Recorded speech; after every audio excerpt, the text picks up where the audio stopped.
हाँ, जय जिनेन्द्र। Vardhaman education and research institute में आप सभी का बहुत बहुत स्वागत है। परम पूज्य प्रीति सुधा जी महाराज साहब की सुशिष्या स्वाध्याय प्रेमी पूज्य श्री संयम प्रीति जी महाराज साहब जी एवं सौ शकुंतला जी चौड़िया, इनके मुखारविंद से हम सभी जन अध्ययन कर रहे हैं तत्वार्थ सूत्र। और आज हमारा तत्वार्थ सूत्र का 100 क्लास है, तो आप सभी का इसमें बहुत बहुत स्वागत है। और संयम प्रीति जी महाराज साहब जी आए हुए हैं। संयम प्रीति जी महाराज साहब जी एक साथ मध्यम वंदना में भावपूर्वक मध्यम वंदना में श्रद्धा पूर्वक मध्यम वंदना। बोलिए शांतिनाथ भगवान की जय, आचार्य भगवंत की जय। नमो अरिहंताणं, नमो सिद्धाणं, नमो आयर्याणं, नमो उवच्छायाणं, नमो लोये सवसाहोणं। केशो पंचनमुखारो सव पावपनासनो, मंगलानं च सव्येशिं परमं हवै मंगलम्, परमं हवै मंगलम्। त्रिमिंदर स्वामी महाराज आपकी आज्ञा, भगवान आपकी आज्ञा, गुरु गोविंद जी महाराज आपकी आज्ञा। तत्वार्थ सूत्र के 90 अध्ययन का अर्थ करने की आज्ञा चाहते हैं। मोक्ष मार्गस्य नेतारं भेत्तारं कर्म भोगृतां, ज्ञातारं विश्वतत्त्वानां वंदे तत्गुणलब्धये, वंदे तत्गुणलब्धये। परम आदरणीय, परम वंदनीय, परम पूजनीय 24 तीर्थंकर भगवान, पंच परमेश्वरी भगवान तथा ज्ञानी ध्यानी त्यागी तपस्वी समस्त ऊर्जा महापुरुषों के चरणों में भावपूर्वक वंदन। आराध्य गुरुदेव पूज्य श्री आचार्य भगवान तपसी जी महाराज साहब, पूज्य श्री माता जी महाराज साहब के चरणों में भावपूर्वक वंदन। संस्कार भारती वाणी भूषण पूज्य श्री प्रीति सुधा जी महाराज साहब, पूज्य श्री अरुण प्रभा जी महाराज साहब के चरणों में भावपूर्वक वंदन। यहाँ उपस्थित सभी धर्म प्रेमी, श्रद्धावान, जिज्ञासु भाइयों तथा सुशील बहनों, आज हमारा क्लास का शतक है। तो 100 नंबर का क्लास हमारा चल रहा है और इसमें आज बहुत महत्वपूर्ण विषय है। हम जो संवर की साधना देख रहे हैं, संवर के उपाय देख रहे हैं, उन संवर के उपायों में आखिरी जो उपाय बताया है वो चारित्र का है। चारित्र ही ऐसा वहां सूत्र में आया हुआ है। तो जो चारित्र का उपाय है, चारित्र यानी क्या होता है, चारित्र क्या होता है, चारित्र कितने होते हैं, चारित्र कैसा होता है, चारित्र के प्रकार क्यों किए गए हैं, इन सारी बातों पर थोड़ी सी चर्चा आज करेंगे और आगे फिर निर्जरा के भेद भी हमें देखना है। तो सबसे पहले हम देखते हैं कि चारित्र यानी क्या है। आत्मा के पूर्व संचित कर्मों को दूर करने के लिए, आत्मा के पूर्व संचित कर्मों को, यानी पहले हमने जो कर्म बांधे हुए हैं, बहुत सारे अनादिकाल से हमारी कर्म बंध की परंपरा श्रृंखला चल रही है। तो जो कर्म बांधे हुए हैं, पूर्व संचित जो कर्म है, उनको दूर करने के लिए, उनको हटाने के लिए सर्व पाप रूपी क्रियाओं का त्याग करना चारित्र है। सभी प्रकार की पाप रूपी क्रियाएं जो है, सावध्य क्रिया जिसको कहते हैं, उन सावध्य यानी पाप रूपी क्रियाएं जो, जिनके कारण से हमें अशुभ कर्मों का बंध होता है, अशुभ कर्मों के बंध का जो भी कर्म बंध का जो भी कारण है, उन सबको हमें रोकना है। उन सबको रोकना, उसको चारित्र कहते हैं। आत्मा के पूर्व संचित कर्मों को दूर करने के लिए सर्व पाप रूपी क्रियाओं का त्याग करना, ये चारित्र है। अथवा आत्मिक शुद्ध दशा में, ये बहुत महत्वपूर्ण है विषय, आत्मिक शुद्ध दशा में स्थिर रहने का प्रयत्न करना ही चारित्र है। चारित्र यानी हम लोग क्या कहते हैं, चारित्र यानी बाह्य क्रिया को हम चारित्र मानते हैं। उनका चारित्र बहुत अच्छा है, वो बहुत इतना पालते हैं, इतने नियमों का पालन करते हैं, ऐसा है वैसा है। जो बाह्य बाह्य जो क्रिया होती है, उस क्रिया को हम चारित्र मानते हैं, जबकि वह द्रव्य क्रिया होती है, द्रव्य चारित्र होता है। और सच्चा चारित्र किसे कहते हैं, भाव चारित्र किसे कहते हैं, कि आत्मिक शुद्ध दशा में स्थिर रहने का प्रयत्न करना, आंतरिक आनंद में डुबकियां लेते रहना, आंतरिक आनंद में स्थिर रहने का प्रयत्न करना। वो आनंद में स्थिर कब रहेंगे? जब पहले आंतरिक आनंद का स्वाद होगा, आंतरिक आनंद का स्वाद होगा, तब हम आंतरिक आनंद में स्थिर रहने का प्रयास कर सकते हैं। तो इसके लिए पहले हमें सम्यक दर्शन प्राप्त होने की जरूरत है। अंतर का आनंद क्या है उसका आस्वाद लेने की जरूरत है। आस्वाद लिए बिना हम उसमें स्थिर नहीं हो सकते हैं। जिस बात का हमें पता ही नहीं है उसमें हम स्थिर कैसे रहेंगे? तो उसके लिए आत्मिक शुद्ध दशा में स्थिर रहने का प्रयत्न करना, यानी पहले सम्यक दर्शन प्राप्त करना, बाद में उसमें स्थिरता, जितनी स्थिरता हमारी बढ़ती है उतना हम चारित्र हमारा होता है, उसको चारित्र कहते हैं। और ये चारित्र जो है ये आत्मिक परिणामों की शुद्धि के तरतम भाव। अब सभी के एक जैसे परिणाम तो नहीं होते हैं, सबका क्षम अलग होता है। हर एक व्यक्ति का क्षयोक्षम एकदम अलग अलग होता है, हर एक की भावधारा अलग होती है, मन के परिणाम अलग होते हैं, कर्म की प्रवृत्तियां अलग अलग होती है, कर्मोदय अलग अलग होता है, और अंतर की भावनाएं अलग अलग होती है, लेशाएं अलग अलग होती है। इसलिए सभी के भाव एक जैसे नहीं बन सकते हैं, सभी के भाव अलग अलग होते हैं। तो उन भावों में तरतमता आती है, किसी के कम, किसी के ज्यादा, किसी के बहुत ज्यादा उत्कृष्ट। इस प्रकार के जो अलग अलग भाव परिणाम होते हैं, परिणामों की जो दशा होती है, परिणामों की शुद्धि में जो तरतम भाव होते हैं, उसकी अपेक्षा से चारित्र के प्रकार किए गए हैं। चारित्र के भेद जो बताए, वास्तव में चारित्र यानी सिर्फ आत्मिक शुद्ध दशा में स्थिर रहना, यही चारित्र है। वास्तविक एक ही चारित्र का प्रकार है, चारित्र का अर्थ एक ही है, पर उसमें हमें यहाँ चारित्र के 5 प्रकार बताए गए हैं। ऐसे भी हम देखते हैं 5 प्रकार के चारित्र होते हैं। 25 बोल के थोपड़े में भी हम देखते हैं 25वां बोल जो होता है, 25वें बोले चारित्र के 5 प्रकार, वहां भी 5 प्रकार का चारित्र बताया गया है। तो ये चारित्र के प्रकार अलग क्यों बताए?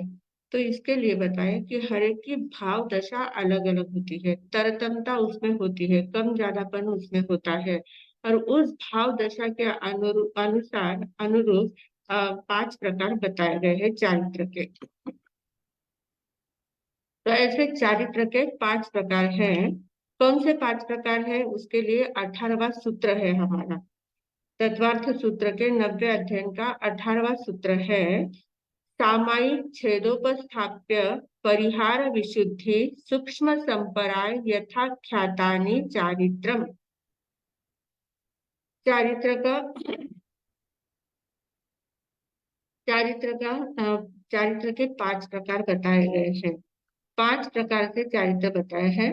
सामायिक चारित्र, छेदोपस्थापनीय चारित्र, परिहार विशुद्धि चारित्र, सूक्ष्म संपराय चारित्र और यथाख्यात चारित्र, ऐसे 5 प्रकार के चारित्र बताए हैं। अब इन 5 प्रकार के चारित्रों में भेद क्या है? क्या इसमें तरतमता के अनुसार भेद किए हैं, पर उसमें क्या उसका अर्थ क्या होता है? अब सामयिक चारित्र जो है, हम लोग सामयिक बहुत बचपन से करते आए हैं। जो जैन है उसको सामयिक का पता है ही, उनके घर में सामयिक ये विषय होता ही है। सामयिक, प्रतिक्रमण, ये शब्द हम सुनते हैं, सामयिक तो करते ही है। तो सामयिक चारित्र जो है उसका अर्थ क्या होता है? सामयिक यानी क्या होता है? सामयिक यानी सिर्फ मुंह बांध के बैठ जाना एक 48 मिनट के लिए, और वो बैठ जाना, और फिर कितने भी माला फेरो, उसमें जाप करो, स्वाध्याय करो, बातें करो, सब कुछ करो, ऐसा नहीं है। सामयिक किसको नहीं कहते? सामयिक चारित्र किसको कहते हैं? सामयिक चारित्र समभाव में स्थिर रहने के लिए, समभाव में स्थिर रहने के लिए समस्त पाप वृत्तियों का एवं विषय कषाय बढ़ाने वाली क्रियाओं का त्याग करना, ये सामायिक चारित्र की परिभाषा बताई गई है। समभाव में स्थिर रहने के लिए, समभाव में स्थिर कब रहेंगे हम? समभाव में स्थिर रहना मतलब क्या है? न राग की भावना है, न द्वेष की भावना है। राग और द्वेष दोनों से अलग हम एकदम बैलेंस में जब रहते हैं, समभाव में रहना, स्थिर रहना है, न राग करना है न द्वेष करना है, न अच्छा है न बुरा है, न मेरा है न तेरा है, कुछ भी विषय नहीं। एकदम समभाव में स्थिर कब रहेंगे? जब हम वर्तमान समय में स्थिर रहेंगे, तभी हम समभाव में रह सकते हैं। वर्तमान काल में जब हम रहते हैं, तब सिर्फ वर्तमान में रहते हैं, बाकी का भूत भविष्य की बातें जब दिमाग में नहीं रहती है। सिर्फ वर्तमान क्षण में जब हम रहते हैं, तो वर्तमान क्षण में न राग होता है न द्वेष होता है, एकदम समभाव होता है। एक क्षण के लिए आप रुक के देखो, सिर्फ वर्तमान में मैं अभी हूँ, सिर्फ मैं हूँ, इतना ही देखकर, सिर्फ कुछ भी विचार नहीं, एक भी विचार नहीं, एक भी स्मृति नहीं, एक भी कल्पना नहीं, कुछ भी नहीं, एकदम स्थिर वर्तमान में जब हम रहते हैं, तब हम समभाव में रहते हैं। समभाव में स्थिर रहने के, ऐसे समभाव में स्थिर रहने के लिए जो पापकारी क्रियाएं हैं, पापकारी क्रिया यानी जो आश्रव के द्वार हमारे खुले हैं, मन वचन काया जो विचलित होती रहती है, मन वचन काया का व्यापार जो चलता है, उन व्यापारों से निवृत्त हो जाना, मन वचन काया के व्यापार से निवृत्त हो जाना, समभाव में स्थिर रहना, और जो विषय कषाय बढ़ाने वाली क्रियाएं हैं, उन क्रियाओं का त्याग करना। मतलब सभी बाह्य क्रियाओं का त्याग करके स्थिर होना, स्व में स्थिर होने का प्रयास करना, उसको कहते हैं सामायिक चारित्र। ये सामायिक चारित्र जो है, ये दो प्रकार का होता है। सामायिक चारित्र दो प्रकार का होता है। एक होता है इत्वरिक सामायिक चारित्र। इत्वरिक यानी क्या? अल्पकालीन। मतलब जैसे श्रावक श्राविकाएं जो सामयिक, आप लोग जो सामयिक करते हो, एक सामयिक की, दो सामयिक की, जो 2 घड़ी की सामयिक होती है, 48 मिनट तक, अंतर मुहूर्त तक की सामयिक, एक मुहूर्त की सामयिक होती है। एक मुहूर्त यानी 48 मिनट तक का समय, तो उसको एक मुहूर्त कहा जाता है। तो ऐसे एक मुहूर्त की जो सामयिक करते हैं, फिर एक सामयिक की, दो सामयिक की, 4 की, 5 की, 11 की, कितनी भी की, तो वो सामयिक कैसी कहलाती है? इत्वरिक सामयिक कहलाती है। उस सामयिक को वापस आप पाते हैं, उस सामयिक से बाहर आते हैं और वापस अपने काम में लग जाते हैं। फिर वापस जब दूसरे दिन जब भी वापस करनी है, तो फिर से उसको स्वीकार करते हैं। मतलब जो लेकर छोड़ा जाता है, जो सामयिक ग्रहण करते हैं और उसको छोड़ भी देते हैं, ऐसी जो सामयिक होती है, उसको कहते हैं इत्वरिक सामयिक। इत्वरिक यानी अल्पकालीन सामयिक।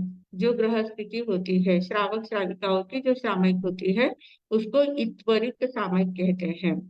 दूसरी है यावत कथित सामयिक। यावत कथित सामयिक यानी क्या? यावत जीवन की सामयिक, जो साधु साध्विया की होती है, जो 5 महाव्रतों को स्वीकार करते हैं।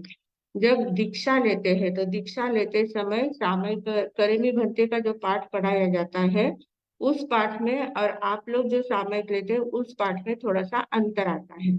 आपके पाठ में क्या आता है? करेमी भंते सामयम सावज्जम जोगम पचखामी तुविहम तिविहेनम न करेमी न कार्वेमी मनसा वैसा कैसा।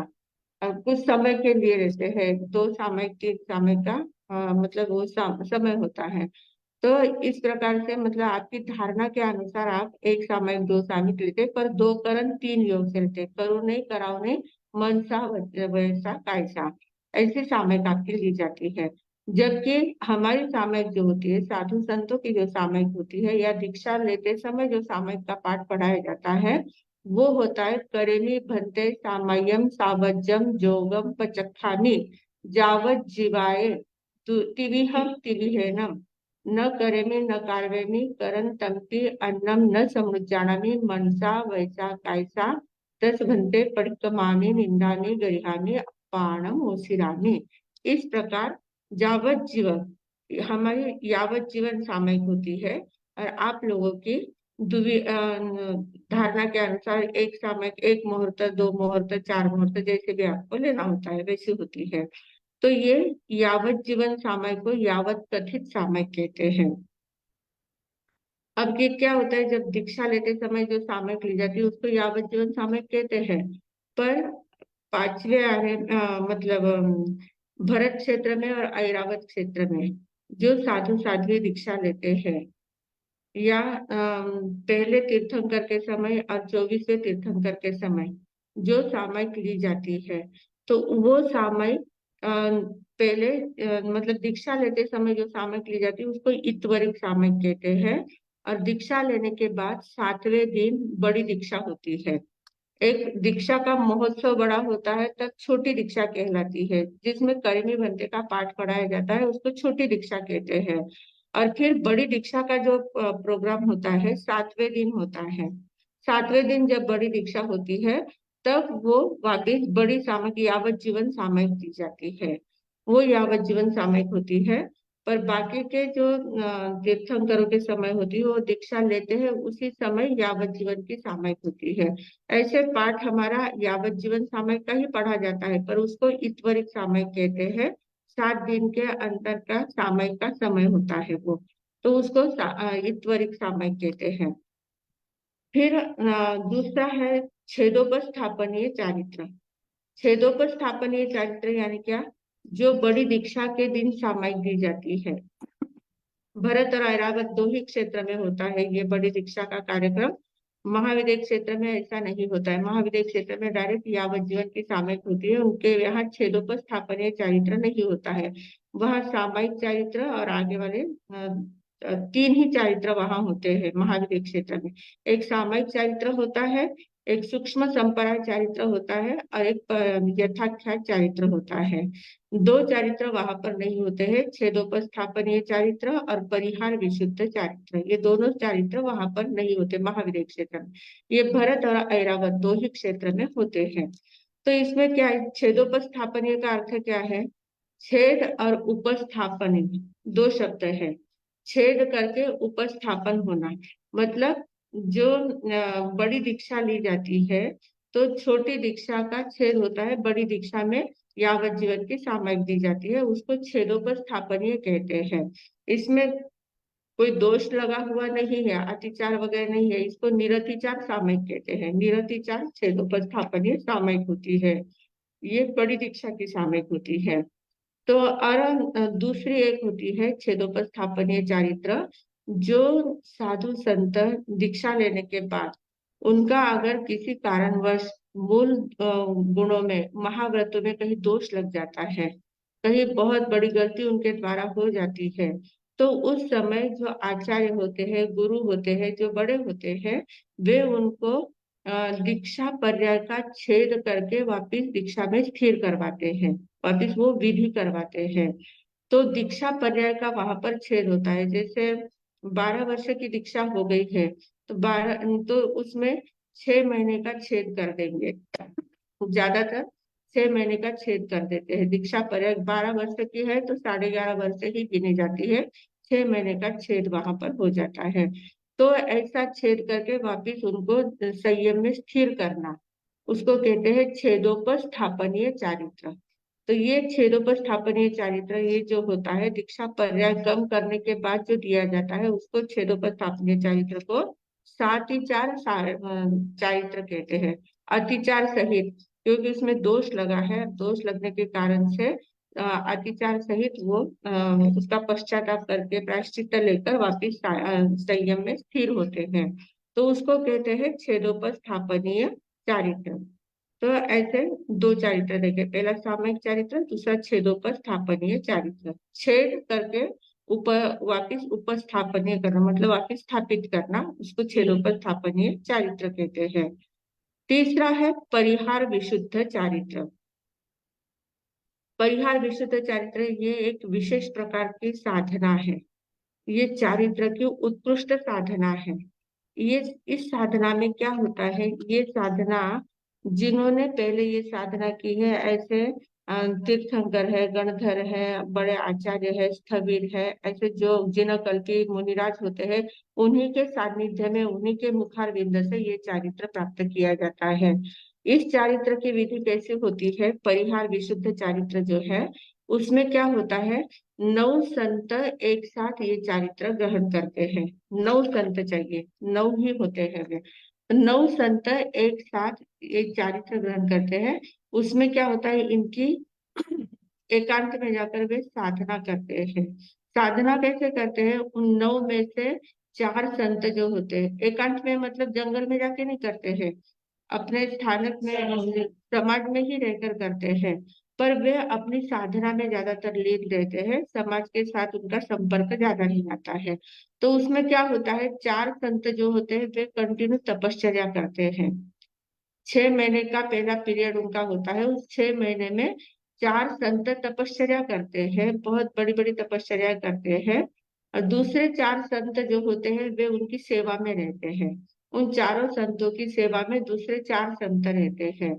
और एक संत जो होते हैं वे प्रवचन प्रभावना करते हैं, मतलब लोगों को संभालना है, प्रवचन देना है, धर्म की प्रभावना करना है, बाहर का काम वो संभालते हैं। ऐसे 9 संत 6 महीने तक कंटिन्यू साधना करते हैं। फिर 6 महीने बीतने के बाद जो 4 संत सेवा में थे वो अब तपश्चर्या में लग जाते हैं, और जो तपश्चर्या करते थे वे सेवा में लग जाते हैं। तपश्चर्या वाले सेवा करते हैं, सेवा वाले तपश्चर्या करते हैं। चारों ही चार चार, मतलब 4 तपस्वी 4 सेवा भावी बन जाते हैं, और 4 सेवा भावी जो है वो तपस्वी बन जाते हैं। और जो एक प्रवचन करने वाले वो वापस प्रवचन में ही लगे रहते हैं, प्रवचन प्रभावना ही करते रहते हैं। ये भी वापस 6 महीने का काल यहाँ बीतता है। ऐसा 1 साल पूरा होने के बाद अब क्या करते हैं, तीसरे 6 महीने में क्या करते हैं, जो प्रवचन करने वाले संत होते हैं वे अब तपश्चर्या करते हैं, वे तपश्चर्या में लग जाते हैं। और ये जो बाकी के 8 संत हैं, उन 8 में से एक कोई भी संत प्रवचन प्रभावना करता है, बाकी के 7 संत उन एक संत के ही सेवा में लगे रहते हैं।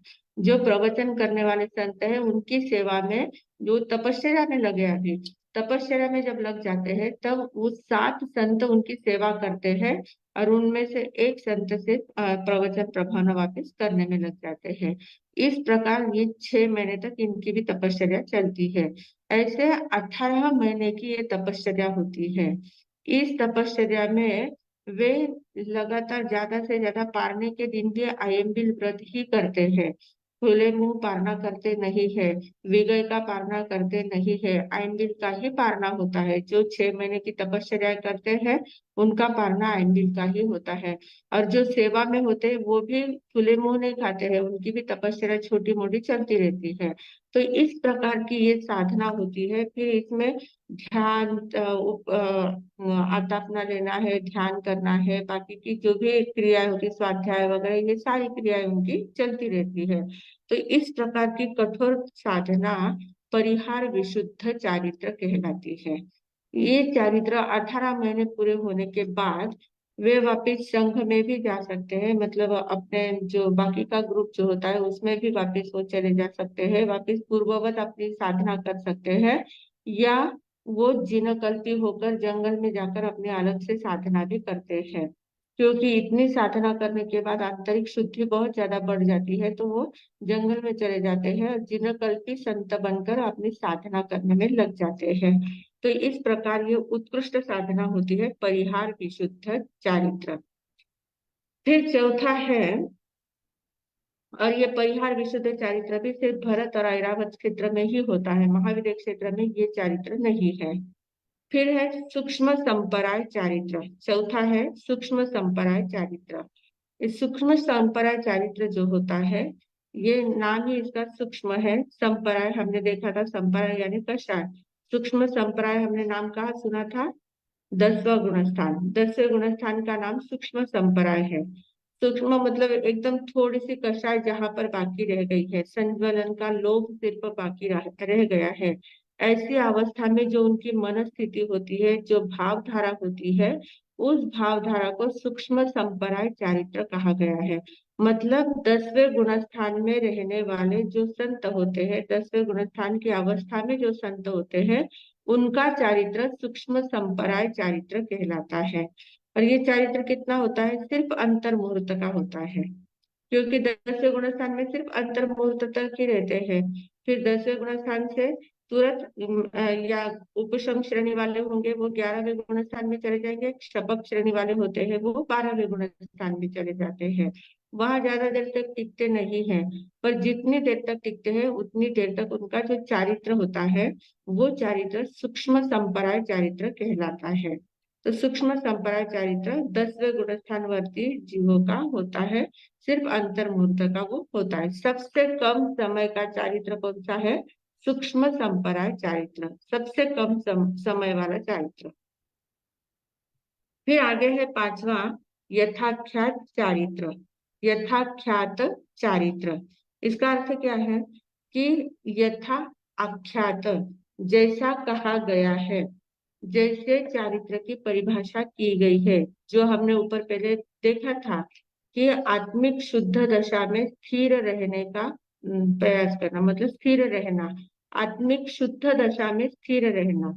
तो जितनी देर तक, जितने अवस्था तक शुद्ध, मतलब अंतर की शुद्ध दशा में स्थिर रहते हैं, वो यथाख्या चारित्र कहलाता है।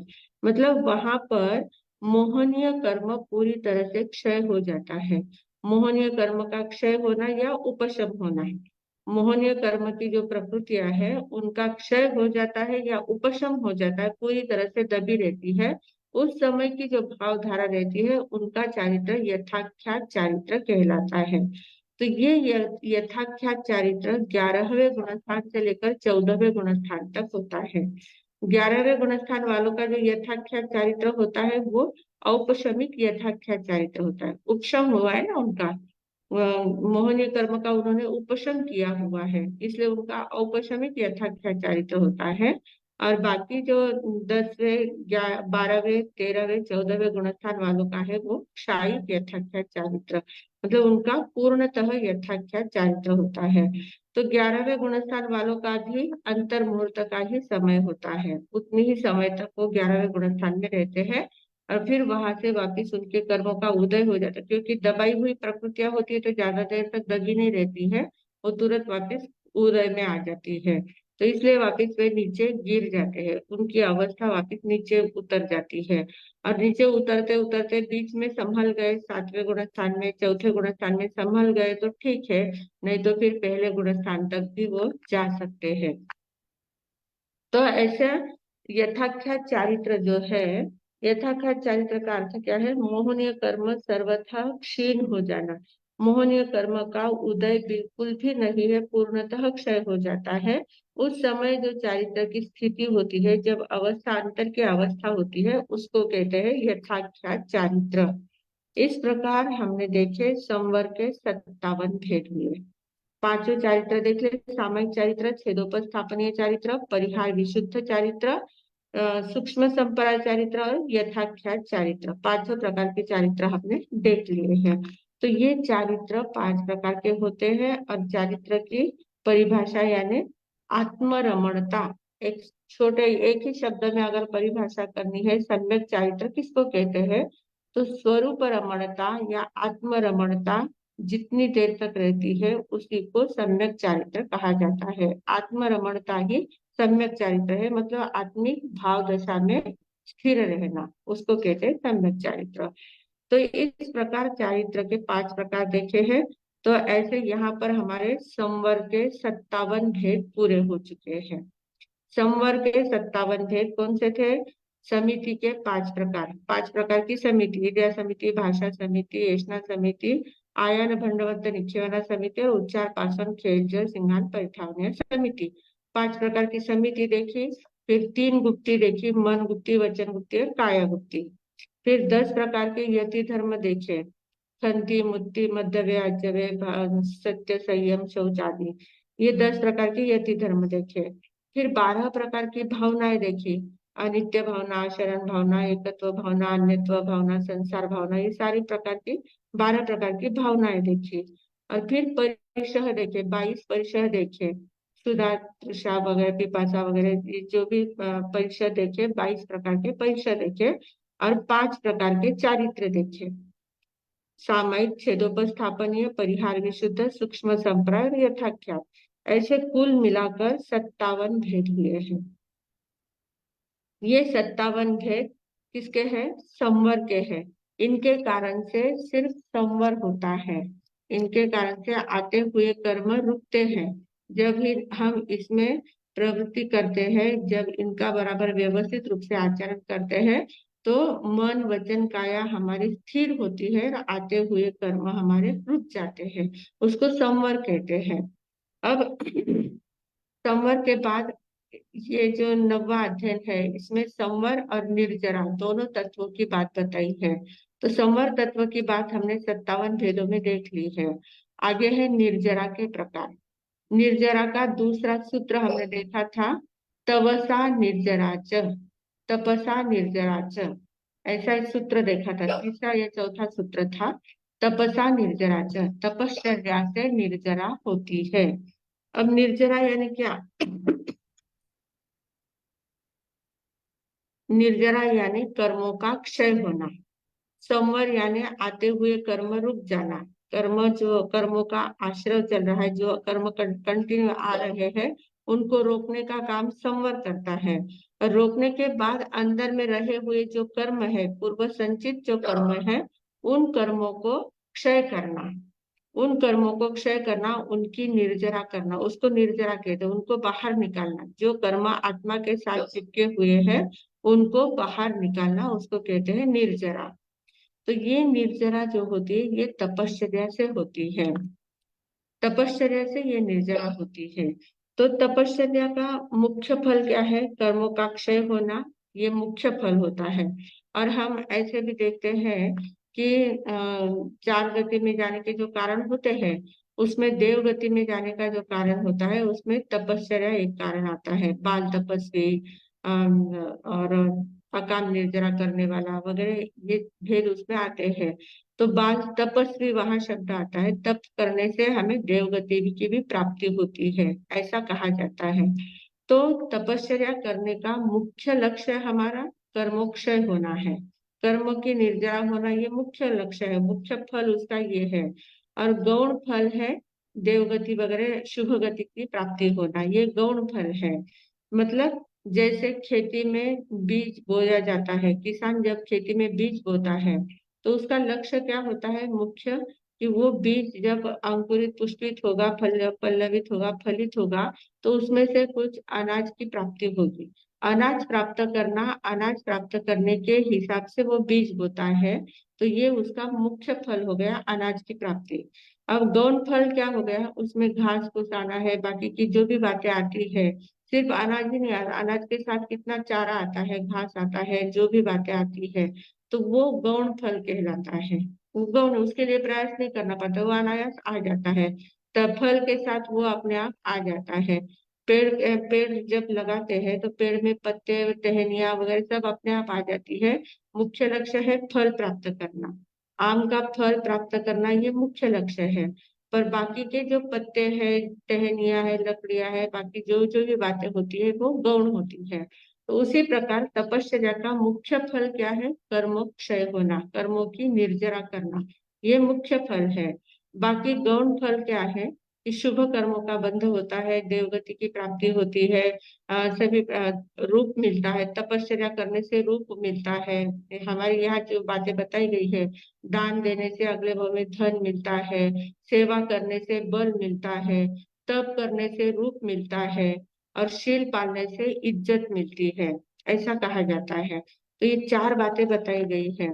कौन कौन सी चार बातें? वापस, दान देते हैं, जब पैसे का धन का दान देते हैं तो अग्नि भाव में बहुत धन मिलता है।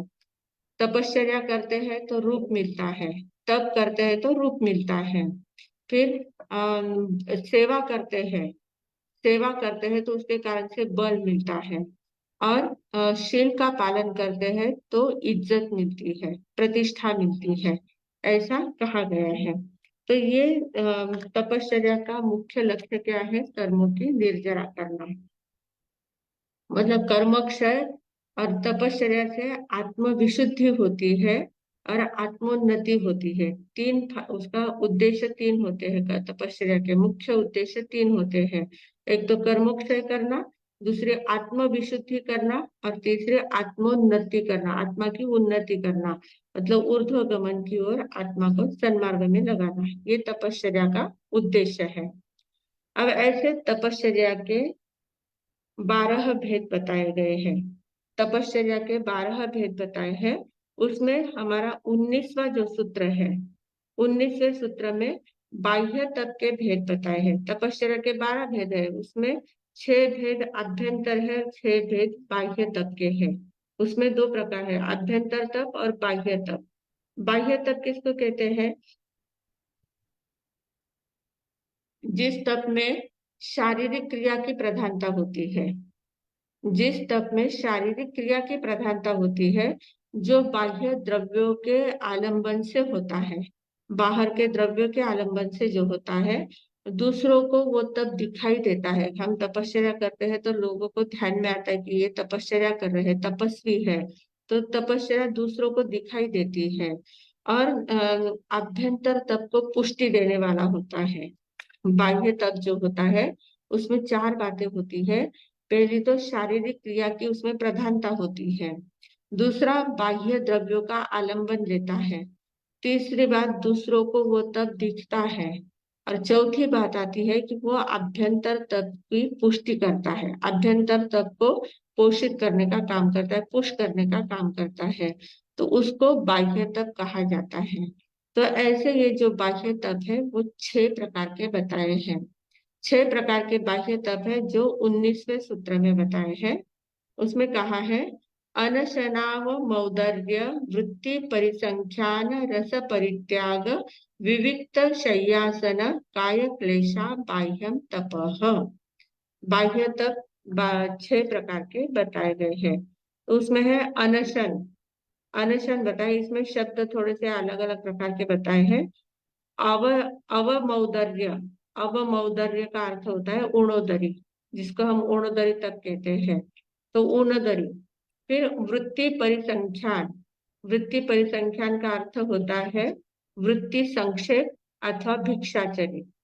भिक्षाचरी भी कहते हैं, वृत्ति संक्षेप भी कहते हैं इसको।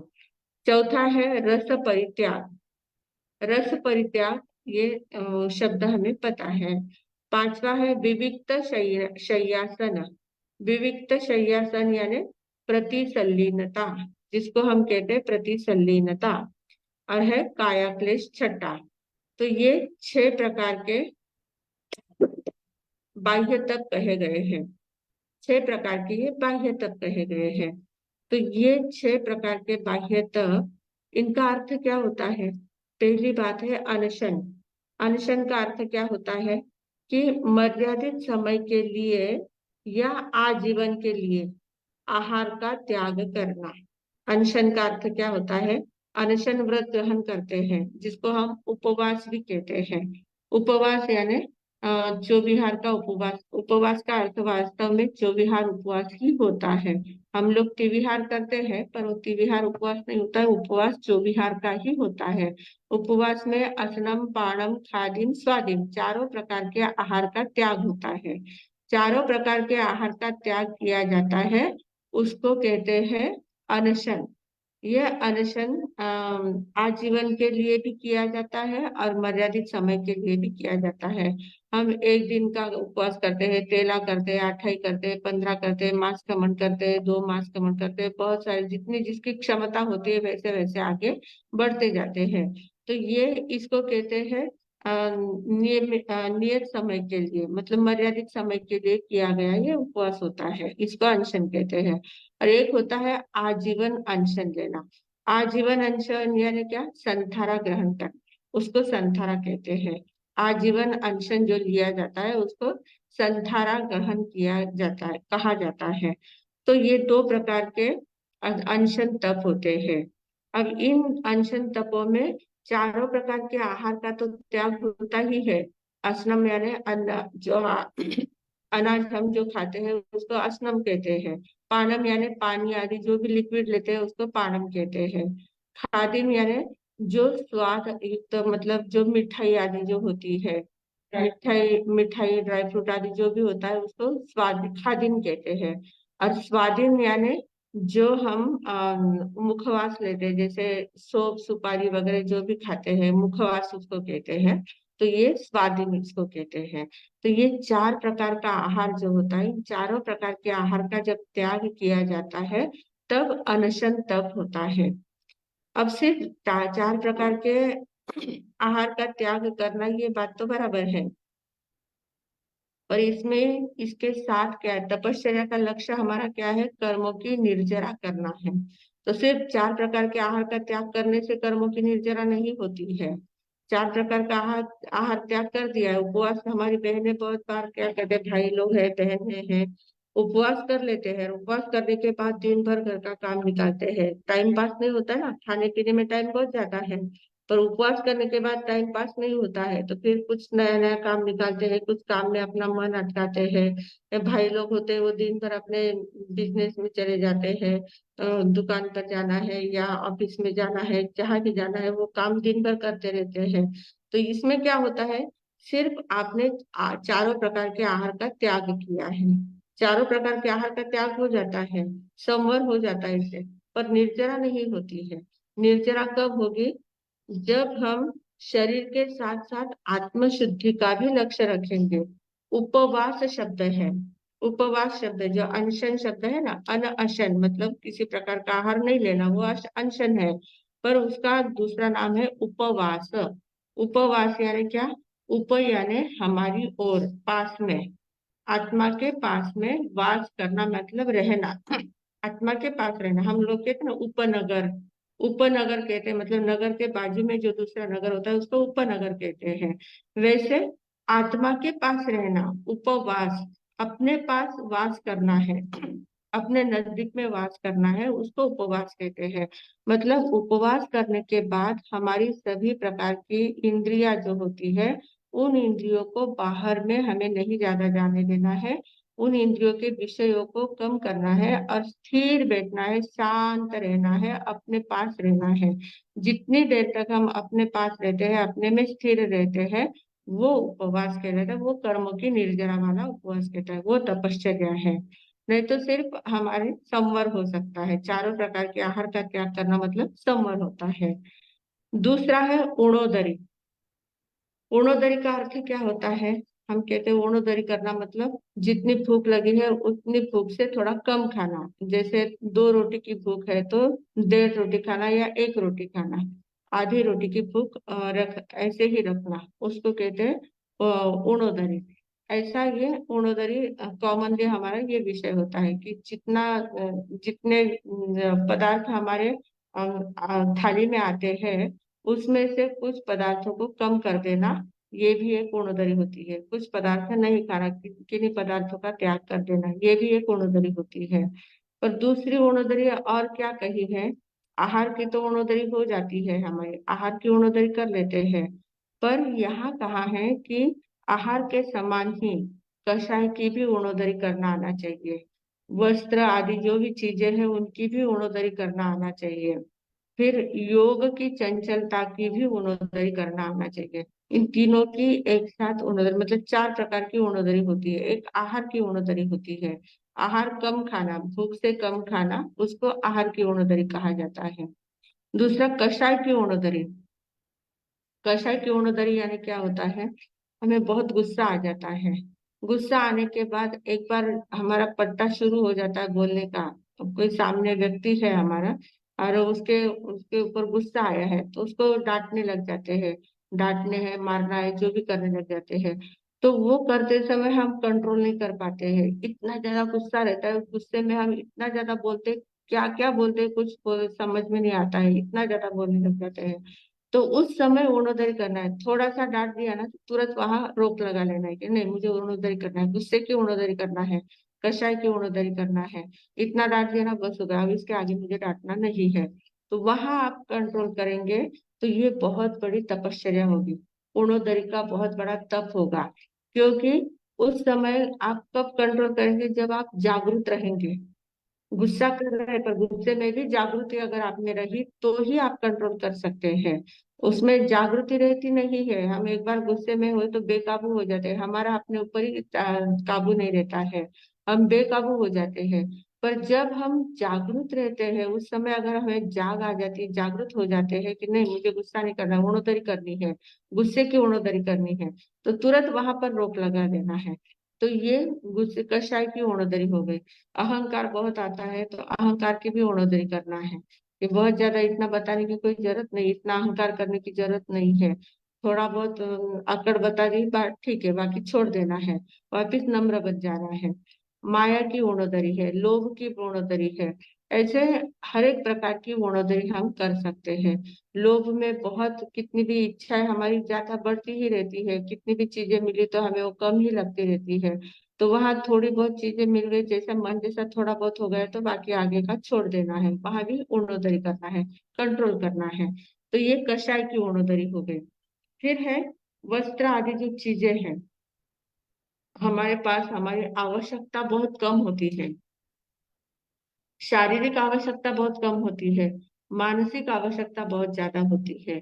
मन के लिए ये भी चाहिए, वो भी चाहिए, ये अच्छा है, वो अच्छा है, इतनी चीजें चाहिए, इतने बढ़ाते, इतना परिग्रह बढ़ाने में लगे रहते हैं।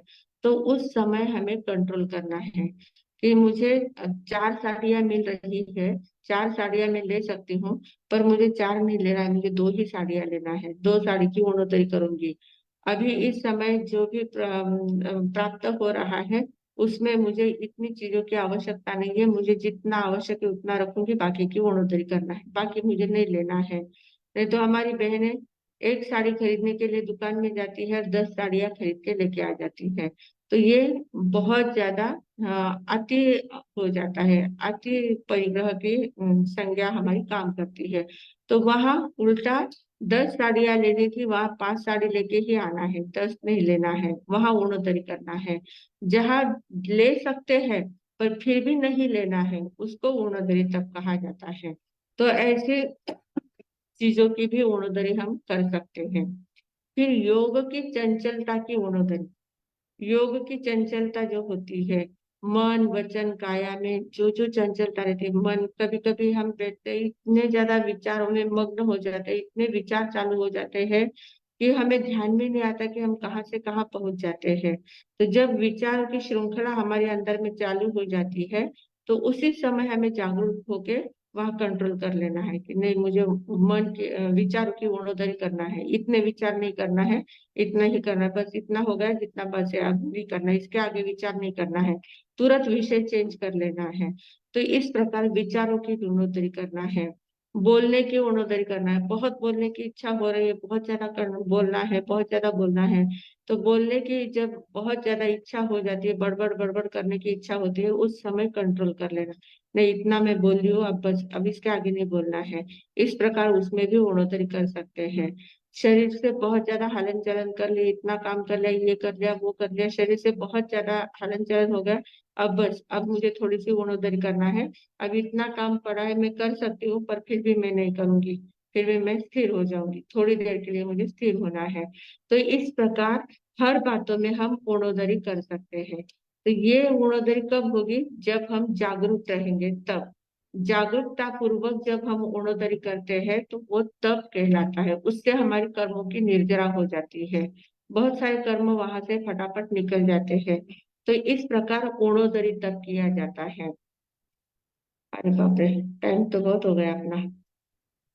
तो ठीक है, आगे है वृत्ति संक्षेप। ये सभी तब बहुत समझने जैसे है क्योंकि ये हम अपने जीवन में रोज में कर सकते हैं, सहजता से कर सकते हैं। जरूरी नहीं सभी को तपश्चर्या करना मतलब उपवास वगैरह करना यही तप है, इतना नहीं है। 12 प्रकार के तप बताए हैं, इनमें छोटी छोटी बातें हैं, इनकी तो सहजता सहजता से हम कर सकते हैं। और ऐसे तप हम करते करते कितने कर्मों की निर्जरा कर सकते हैं। तो सभी लोग इन तत्वों को बराबर ध्यान में रखें और ध्यान में रखकर ऐसी निर्जरा के मार्ग हम खोलते जाएंगे तो निश्चित रूप से कर्मों की निर्जरा होगी और हमें सन्मार्ग पर चलने की अवसर मिलेगा, सन्मार्ग पर चलने का अवसर मिलेगा। और चारित्र में हम स्थिर रहने का प्रयास करते रहेंगे तो निश्चित रूप से हमें अंतर की शांति प्राप्त हुए बिना नहीं रहेगी। इतना बोलकर अब मैं विराम लेती हूँ। ओम शांति। जो बाकी रहे हैं वो कल हम देखेंगे तब के प्रकार। हाँ, तब आएगी से बात। मथनंदन हाँ। सभी जिज्ञासु साधकों को भावपूर्वक जय जिनेन्द्र। संवर निर्जरा का विषय चल रहा है। संवर के 57 गुण देख रहे हैं, देखे हैं उसे। और आज महत्वपूर्ण विषय था चारित्र का, कि आत्मा के पूर्व संचित कर्म को दूर करने के लिए सभी प्रकार की पाप रूपी क्रियाओं को दूर करना और अशुभ बंधन से शुभ बंधन की ओर आना, यह है चारित्र। चारित्र के भी दो भेद बताए हैं, भाव चारित्र और द्रव्य चारित्र। आत्मिक शुद्ध दशा में स्थिर रहना, ये क्या है? भाव चारित्र है। और बाहर की जो क्रियाकांड करते हैं हम, कि सामयिक करना है, प्रतिक्रमण का जो भी कुछ क्रिया करनी है, ये सारी क्या है? बाहर की चारित्र, बाहर की क्रिया है, वो द्रव्य चारित्र कहलाता है। जैसे हमारे सबका प्रवचन होता है, आहार के लिए जाना आना होता है, लोगों के साथ लोगों को समझाते हैं, तो ये सारा क्या है? द्रव्य चारित्र है। और भाव चारित्र, आत्मिक शुद्ध दशा में स्थिर रहना, यह भाव चारित्र है। अभी आत्मा की शुद्धि का भी तरतम भाव होता है। सभी की लेशा अलग होती है, सभी के विचारों के भाव अलग होते हैं, भाव तरंगे अलग अलग होती है, और परिणाम भी उसके अलग अलग होते हैं, कर्मोदय भी अलग होता है। तो इसलिए चारित्र के भी 5 प्रकार बताए हैं। सारे ये भी अलग अलग होने के कारण 5 प्रकार उसके देखे हमने। तो उसमें है सामयिक, छेदोपस्थानीय, परिहार, विशुद्धि चारित्र, सूक्ष्म संप्रय और यथाज्ञात चारित्र। 25 बोल का टुकड़ा आता है, तो इसमें 5 बोल बताए हुए, चारित्र के 5 भेद बताए हुए हैं। तो सामयिक में भी क्या बताया? अभी इसमें भी सामयिक यानी मन वचन काया की प्रवृत्ति, जो हमारी अशुभ प्रवृत्ति की ओर चल रहा है, जो मन में हमेशा हलचल चल रही है, विचारों को बंद करके स्थिर होना है, समभाव में आना है, भूत भविष्य का चिंतन छोड़कर वर्तमान काल में स्थिर रहना, या सही में सामयिक है। अभी हमारा मन तो भटकते रहता है, जब स्थिर बैठे तो भूतकाल याद आता है और भविष्य का चिंतन चालू हो जाता है, तो हमारी सामयिक नहीं हो पाती। सामयिक करने के लिए वर्तमान में स्थिर रहना महत्वपूर्ण है।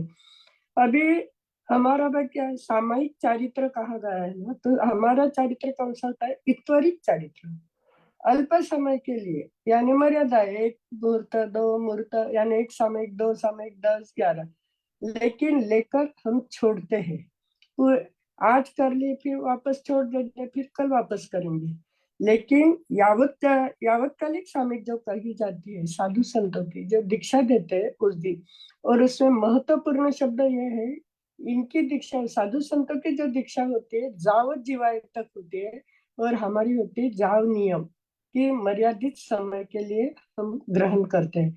तो हमारी ये इत्वरिक सामयिक और साधु संतों की सामयिक होती है, वो कौन सी होती है? यावतकालिक होती है, यानी यावत जीवन तक वो करते हैं। और एक फर्क ये होता है, हम 2 योग 3 करण से करते हैं, इनकी 3 करण 3 योग से, यानी करू नहीं, कराऊ नहीं, करने वालों को अनुमोदना दीव नहीं। साधु संतों की ऐसी होती है, हम करते नहीं, करवाते नहीं, लेकिन बैठे बैठे अनुमोदना जरूर दे देते हैं। इसलिए हमारी सामयिक होती है 2 करण 2 योग, 3 योग 2 करण से होती है हमारी, 3 करण 3 योग से नहीं होती है। अभी ये जो है, पहले तो ये बता दिया कि सामयिक के इत्वरिक और इत्वरिक चारित्र और यावत जीवन चारित्र। फिर है छेदोपस्थानीय। छेदोपस्थानीय में कि समय का छेद, छोटी दीक्षा और बड़ी दीक्षा, यानी छोटी दीक्षा और बड़ी दीक्षा, तो जिस दिन दीक्षा दी जाती है वो इत्वरिक चारित्र है, और बड़ी दीक्षा देती हो तब उस समय यावतकालिक चारित्र। अभी भरत क्षेत्र में और ऐरावत क्षेत्र में ऐसी व्यवस्था है। महाविद्या क्षेत्र में तो जाओ 22 पहले तीर्थंकर और अंतिम तीर्थंकर के समय यह व्यवस्था थी। 22 तीर्थंकर के समय तो जिस दिन दीक्षा दी उस दिन यावतकालिक ही देते, उनकी छोटी बड़ी दीक्षा नहीं होती है। ये महत्वपूर्ण है हमारे में। पहले तीर्थंकर और अंतिम तीर्थंकर के और 22 तीर्थंकर के समय में ये इतना बदल है।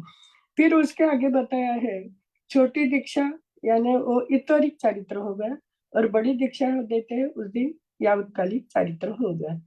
अभी और दूसरा ये निरति चार, कि उसमें दोष नहीं लगा है, नियम से उन्होंने लिए, लेकिन साथ ही चार कि संयम लेने के बाद कुछ कारणवश मन में उद्विग्नता आ गई, कुछ कारणवश संयम से थोड़े निवृत्त हो गए, जाने के बाद थोड़ा पश्चाताप हुआ, वापस आए, तो उनको वापिस दीक्षा उस चारित्र में उनको स्थिर करते हैं, तो लेकिन 6 महीने का छेद देते हैं। यानी पहले अगर उनकी 12 वर्ष की या 20 वर्ष की भी किसी किसी की हुई होगी दीक्षा, और कभी वो चले गए तो वापस आए तो 6 महीने का छेद देते हैं, यानी 6 महीने से उनकी पर्याय छोटी हो जाती है। जो 6 महीने के पहले जो छोटे साधु थे उनको वंदना करते थे, अगर इनका 6 महीने का छेद आया तो इनको उनकी वंदना भी करनी पड़ती है। ये छेदोपस्थानीय चारित्र। और परिहार विशुद्ध चारित्र अभी सभी को पता चला है कि तीर्थंकर गंधर जी और जो स्थविर आचार्य होते हैं उनकी आज्ञा से ही किया जाता है।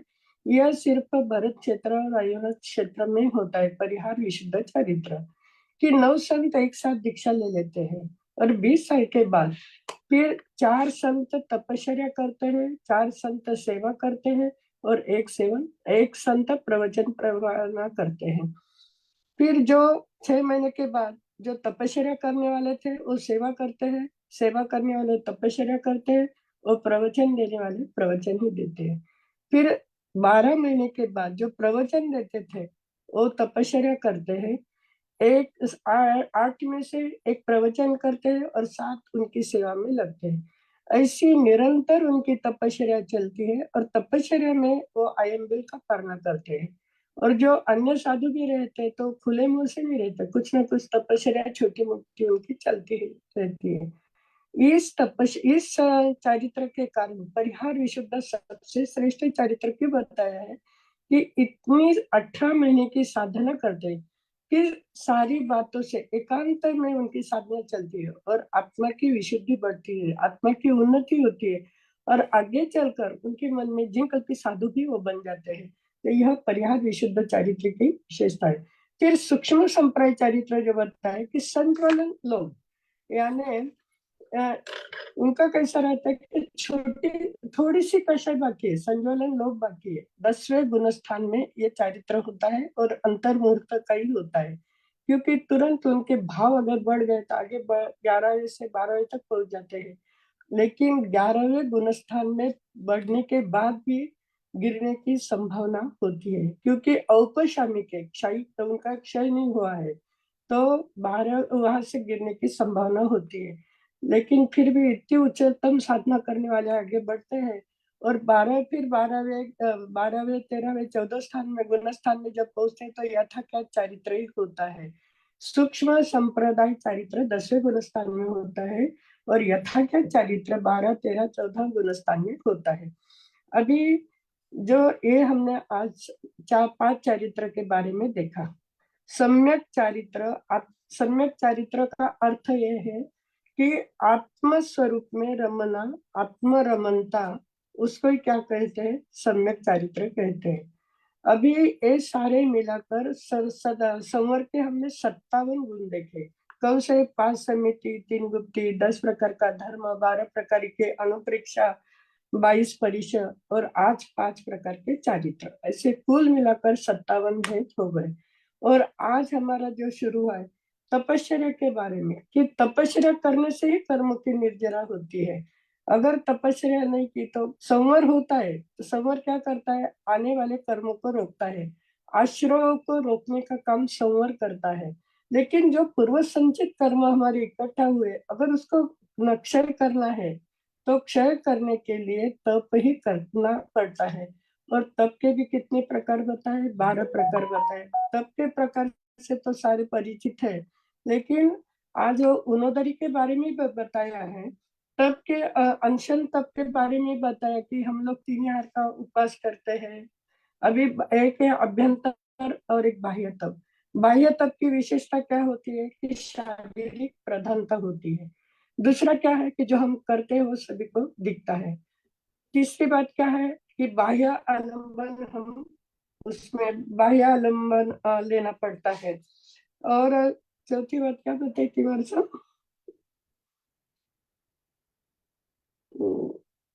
4, हाँ, 4 प्रकार मार्शल ने बताए थे, मेरे ध्यान में तीसरा मैं आभ्यंतर तप की पुष्टि करता है। हाँ, अभ्यंतर तप की पुष्टि करता है, ये चौथा प्रकार। और इसमें भी आज एक महत्वपूर्ण बताया कि दान से धन मिलता है, तपश्चर्या से रूप मिलता है, शील से प्रतिष्ठा मिलती है और सेवा से बल मिलता है। ये सारे तपश्चर्या के फल बताए हैं।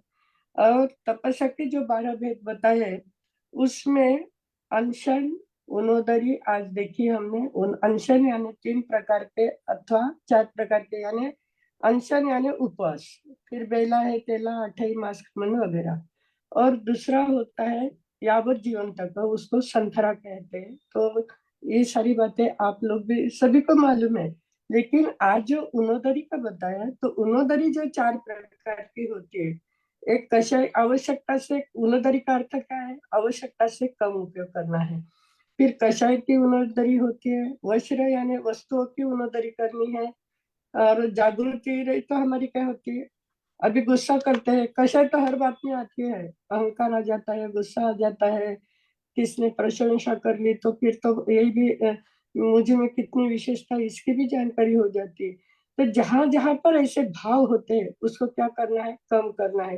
अगर मुझे मानसिक आवश्यकता, शारीरिक आवश्यकता कम है, मानसिक आवश्यकता ही हमारी ज्यादा बढ़ी हुई है, इसलिए हमें ये 4 योग की भी क्या करनी पड़ती है? गुणोदरी, यानी आवश्यकता से कम खाना, आहार पानी की तो उनोदरी करनी है, उसके साथ कषाय की उनोदरी, वस्तुओं की उनोदरी, और योग की कि मन वचन काया जो हमेशा हमारा बाहर में रमन कर रहा है उसको क्या करना है? स्थिर करने का प्रयास करना है। तो यह भी क्या होती है? उनोदरी होती है। इस प्रकार आज हमने 2 प्रकार के तप देखे हैं। इस तप को देखा है, सुना है, जानकारी हो गई। अभी प्रैक्टिकल करने का प्रयास करेंगे। इसी मंगल भावना के साथ मैं विराम लेती हूँ।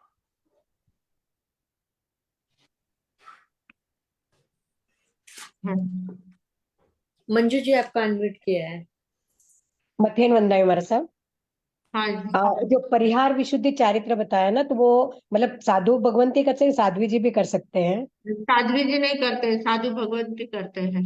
ओके ओके, तो उसका कोई कारण रहता है?